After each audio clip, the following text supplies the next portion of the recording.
থানাধীন 10 নম্বর word BNP আয়োজিত আজকের এই শোক সভা 10 নম্বর ওয়ার্ড বিএনপির প্রয়াত সভাপতি জননেতা জনাব আলী আহমেদ লালনের স্মরণে আজকের এই শোক সভা সম্মানিত সভাপতি 10 নম্বর ওয়ার্ড বিএনপির সংগ্রামী সাধারণ সম্পাদক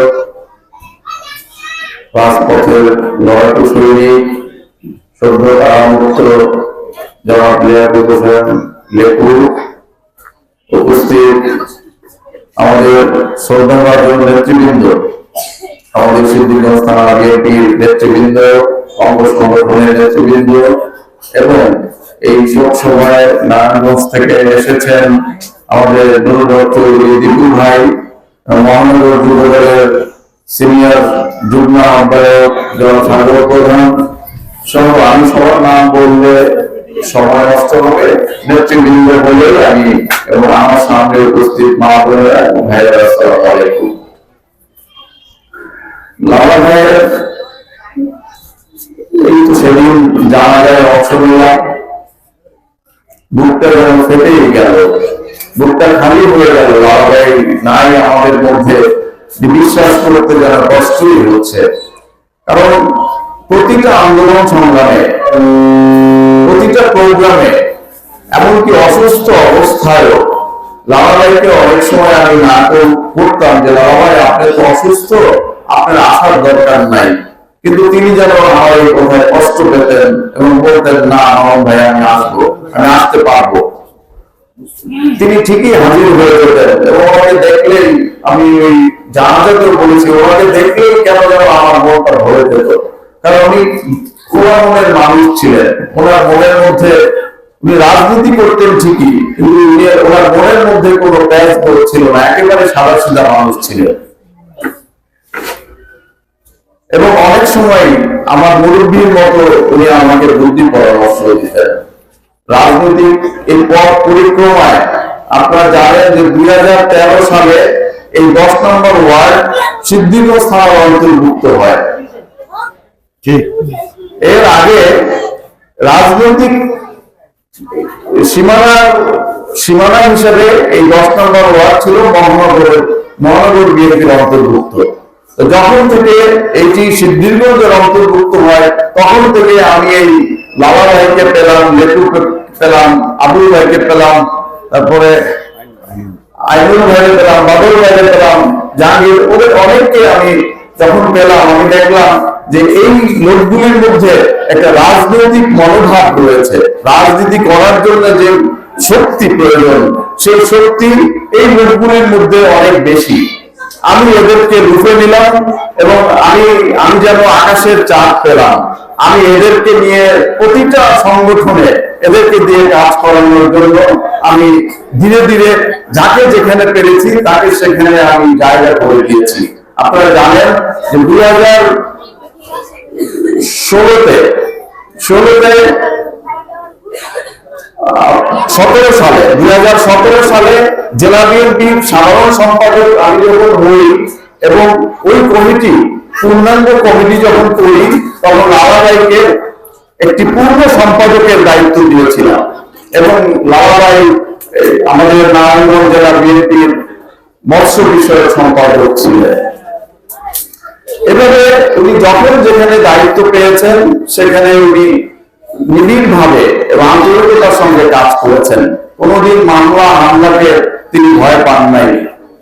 চরম দুঃসময়ে 2013 সালে 2014 সালে যখন সরকার বিরোধী কঠিন আন্দোলন হতো রাজপথে, সেই সময় লালা ভাই গিয়ে হাজির হতেন এবং অনেক সময় দেখা গেছে আমার সঙ্গেই তিনি রাজপথে পুলিশের বেধড়ক হামলার শিকার হয়েছেন, মার খেয়েছেন, মাথা ফাটিয়েছেন, কিন্তু রাজপথ ছাড়েন নাই।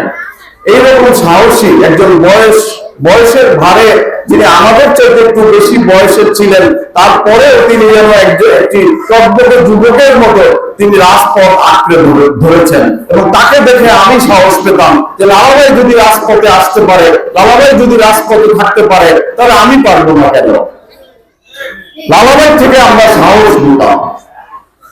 এবং আরো একটা বিষয় আমি লক্ষ্য করেছি যে লালাভাই শুধু আমরা যেমন আমাদের পরিবার থেকে আমি রাজনীতি করি, আমার ছোট ভাইয়েরা আমাকে সমর্থন করে, সহযোগিতা করে, কিন্তু তারা সরাসরি মিছিল মিটিং এ বা সংগঠনে জড়ায় না। আমিও তাদেরকে জড়াই না, কারণ আমি যদি তাদেরকে পদায়ন করি আপনাদের মনে কষ্ট লাগতে পারে যে আমি আমার ঘরের মধ্যে অনেকগুলি পদ পদবি নিয়ে গেলাম। সেই কারণে আমার ছোট ভাইরা আমাদেরকে সমর্থন করে কিন্তু কোনো পদ পদবি নেয় না।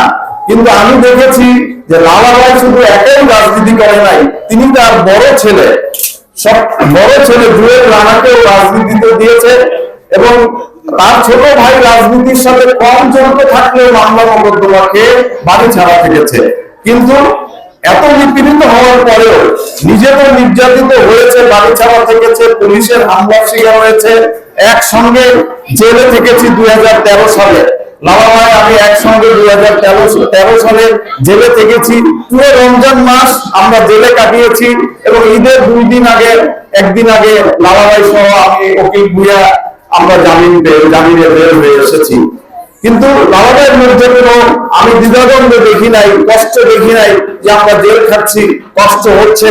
কিন্তু উনি আমাদেরকে সাহস দিয়েছেন জেলের মধ্যে কোনো অসুবিধা নাই, জেলে তো আর সারা জীবন থাকবো না, বের তো হয়েই যাবে। উনি অনেক সময় আমাদেরকে পরামর্শ দিয়েছেন, বুদ্ধি পরামর্শ দিয়েছেন, সাহস দিয়েছেন। এইভাবে আমি সবসময় লালাভাইকে দেখেছি তিনি নিজে আপাদমস্ত একজন জাতীয়তাবাদী দলের সৈনিক ছিলেন এবং সেই সঙ্গে তিনি তার পরিবার পরিজনকেও এই জাতীয়তাবাদী শক্তির পক্ষে তিনি নিবেদিত করেছিলেন। আজকে আমরা লালাভাইকে হারিয়েছি ঠিকই, তার দেহকে আমরা হারিয়েছি, কিন্তু তার স্মৃতি আমাদের মনের মধ্যে কিন্তু থেকে যাবে। তার যে প্রেরণা আমাদেরকে যে শক্তি জুগিয়েছে তিনি বেঁচে থাকার সময়, তিনি মৃত্যুবরণ করার পরেও তার সেই স্মৃতিগুলো এবং প্রেরণাগুলো আমরা নিয়ে সামনে এগিয়ে যাব এবং আমরা শক্তি পাবো ইনশাআল্লাহ। এবং আমরা যখন জুয়েলকে দেখি তখন কিন্তু আমি লালাভাইকে দেখি, আমি যখন মিছিলে জুয়েলকে পাই তখন মনে করি যে লালাভাই আমাদের সঙ্গে রয়েছে। কাজেই আমি জুয়েলকে বলবো তুমি আমাদের সঙ্গে থাকো, ইনশাআল্লাহ তোমার বাবা যেরকম সম্মানিত হয়েছে এই রাজনীতির মধ্যে দিয়ে তিনি কিছুই পান নাই। তিনি চেয়েছিলেন একটি স্বৈরাচার মুক্ত বাংলাদেশ দেখতে, তিনি চেয়েছিলেন একটি স্বাধীন বাংলাদেশ দেখতে, তিনি চেয়েছিলেন এই জালেমের অবসান দেখতে চেয়েছিলেন, তিনি এই জুলুমের অবসান দেখতে চেয়েছিলেন, এই দুর্নীতির অবসান দেখতে চেয়েছিলেন, কিন্তু তিনি দেখে যেতে পারেন নাই। ইনশাআল্লাহ তার যে রেখে যাওয়ার সাহস, তার রেখে যাওয়া যে প্রেরণা, তার রেখে যাওয়া যে পথ, সেই পথ অবলম্বন করে আমরা এগিয়ে যাব এবং জুয়েলকে সঙ্গে নিয়ে আমরা এগিয়ে যাব ইনশাআল্লাহ। লালাভাইয়ের মনের যে আশা, সেই আশা জুয়েলের মাধ্যমে ইনশাআল্লাহ পূরণ হবে, সেই আশাবাদ ব্যক্ত করছি এবং লালাভাইয়ের স্মৃতি ধরে রাখবো। লালাভাইয়ের জন্য আমরা প্রাণ করে দোয়া করবো, মহান আল্লাহ যেন লালাভাইয়ের এই যে উদ্দেশ্য ছিল রাজনীতি, এই যে মানুষের জন্য যে ভালোবাসা ছিল, এই মানুষের ত্যাগের জন্য, মানুষের মুক্তির জন্য তিনি যে সংগ্রাম করেছেন, তার সেই আশা অবশ্যই মহান রব্বুল আলামিন পূর্ণ করবেন। এবং আমরা দোয়া করব লালাভাইয়ের জন্য, লালাভাই যেন ওই পরপারে একটি ভালো জায়গায়, সর্বোচ্চ জায়গায়, সম্মানিত জায়গায় যেন মহান আল্লাহ তাকে স্থান করে দেন।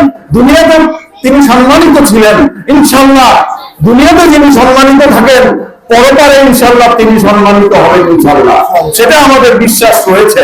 তারপরেও তার জন্য আমরা দোয়া করব। আজকের এই আয়োজন থেকে আমরা মন ভরে দোয়া করবো, লালাভাইয়ের আত্মার মাগফিরাত কামনা করব এবং সারা জীবনই কামনা করবো যতদিন বেঁচে থাকবো। এইভাবে আমরা আশা করি প্রত্যেক বছর লালাভাইয়ের মৃত্যু বার্ষিকীতে আপনারা আয়োজন করবেন, ছোট হোক বড় হোক, আমরা একটা মিলাদের মাধ্যমে হলেও লালাভাইয়ের আত্মার মাগফিরাত কামনা করব। এবং সেই সঙ্গে আমাদের মাঝ থেকে যারা যারা হারিয়ে গেছেন, এই কিছুদিন আগে বীর মুক্তিযোদ্ধা কামাল ভাই আমাদের মাঝ থেকে হারিয়ে গেছেন, তারপরে এই যে মাত্র কিছুদিন আগে 8 নম্বর ওয়ার্ড বিএনপি সাধারণ সম্পাদক কামাল আহমেদ আমাদের মাঝ থেকে হারিয়ে গেছেন। এইভাবে অনেকেই আমাদের মাঝ থেকে হারিয়ে গিয়েছেন, যারা একেবারেই যারা একেবারে কিছুই পেয়ে যান নাই, তাদের অনেক কিছু পাওয়ার কথা ছিল। এই দলের জন্য জীবন, যৌবন, পরিবার, পরিজন সবকিছু বিসর্জন দিয়েছেন, কিন্তু এই স্বৈরাচারের মুক্তিটা দেখে যেতে পারেন নাই। এটা তাদের মনে কিন্তু একটা কষ্ট নিয়ে তারা মৃত্যুবরণ করেছে। লালাবাইয়ের মনে একটা কষ্ট নিয়ে মৃত্যুবরণ করেছে যে তিনি স্বৈরাচার মুক্ত বাংলাদেশ দেখে যেতে পারেন নাই। কামাল আহমেদের মনে একটি কষ্ট নিয়ে তিনি মৃত্যুবরণ করেছে যে একটি স্বৈরাচার মুক্ত বাংলাদেশ, যে বাংলাদেশে মানুষের ভোটের অধিকার থাকবে, যে বাংলাদেশে মানুষের কথা বলার অধিকার থাকবে, সেই বাংলাদেশ তারা রেখে যেতে পারেন নাই। সেই বাংলাদেশ তারা রেখে যেতে পারেন নাই। সেই দায়িত্ব কিন্তু আমাদের উপরে দিয়ে গেছেন, সেই দায়িত্ব কিন্তু আমাদের উপরে বর্তিয়েছে। লালাবাইয়ের সেই স্বপ্ন আমাদের পূরণ করতে হবে। কামাল আহমেদের সেই স্বপ্ন, বীর মুক্তিযোদ্ধা কামাল ভাইয়ের সেই স্বপ্ন, গাজী ইসমাইল ভাইয়ের সেই স্বপ্ন আমাদের পূরণ করতে হবে। এভাবে আমাদের মধ্যে থেকে যে সকল নেতৃবৃন্দ যারা এই দলের জন্য, যারা এই দলকে সারা জীবন দিয়েছেন, দলকে প্রতিষ্ঠিত করেছেন, সিদ্ধিরগঞ্জে বাংলাদেশ জাতীয়তাবাদী দলকে একটি শক্তিশালী বটবৃক্ষে পরিণত করেছেন, তাদের স্মৃতির প্রতি শ্রদ্ধা নিবেদন করে এবং তাদের রেখে যাওয়া যে পথ, তাদের রেখে যাওয়া যে শক্তি, তাদের রেখে যাওয়া যে নির্দেশ, সেই নির্দেশ আমরা অক্ষরে অক্ষরে পালন করে এই বাংলাদেশকে স্বৈরাচার মুক্ত বাংলাদেশ করব। এই বাংলাদেশকে একটি স্বাধীন বাংলাদেশ, যে বাংলাদেশ 1971 সালে 30 লক্ষ মুক্তিযুদ্ধ শহীদ হওয়ার মধ্যে দিয়ে যে বাংলাদেশ তারা রেখে গিয়েছিল, সেই বাংলাদেশ আজকে হায়নাদের থাবায় বন্দী হয়েছে। সেই বাংলাদেশকে আবার একটি মুক্তিযুদ্ধের মধ্যে দিয়ে একটি স্বাধীন করতে হবে, যে বাংলাদেশে মানুষের ভোটের অধিকার থাকবে, যে বাংলাদেশে মানুষের কথা বলার অধিকার থাকবে, যে বাংলাদেশে ন্যায় এবং সাম্য প্রতিষ্ঠিত হবে, যে বাংলাদেশে আইনের শাসন প্রতিষ্ঠিত হবে, ভোটের অধিকার প্রতিষ্ঠিত হবে। সেই বাংলাদেশ গড়ে তোলার দায়িত্ব, সেই বাংলাদেশ প্রতিষ্ঠিত করার দায়িত্ব আমাদের এবং আপনাদের। আজকে লালাবাইয়ের এই স্মরণ সভায় আমাদেরকে সেই শপথ নিয়েই বাড়ি যেতে হবে। যতদিন পর্যন্ত এই স্বৈরাচারের পতন না হবে, যতদিন পর্যন্ত এই জালেমের পতন না হবে, যতদিন পর্যন্ত এই দুর্নীতিবাদের পতন না হবে, ততদিন পর্যন্ত এই সংগ্রাম আমাদের চলমান থাকবে। সবাইকে সংগ্রামী অভিনন্দন এবং শুভেচ্ছা জানিয়ে, এবং যারা এই আয়োজন করেছে 10 নম্বর ওয়ার্ডের বিএনপি নেতৃবৃন্দ, মাইক নাই তো,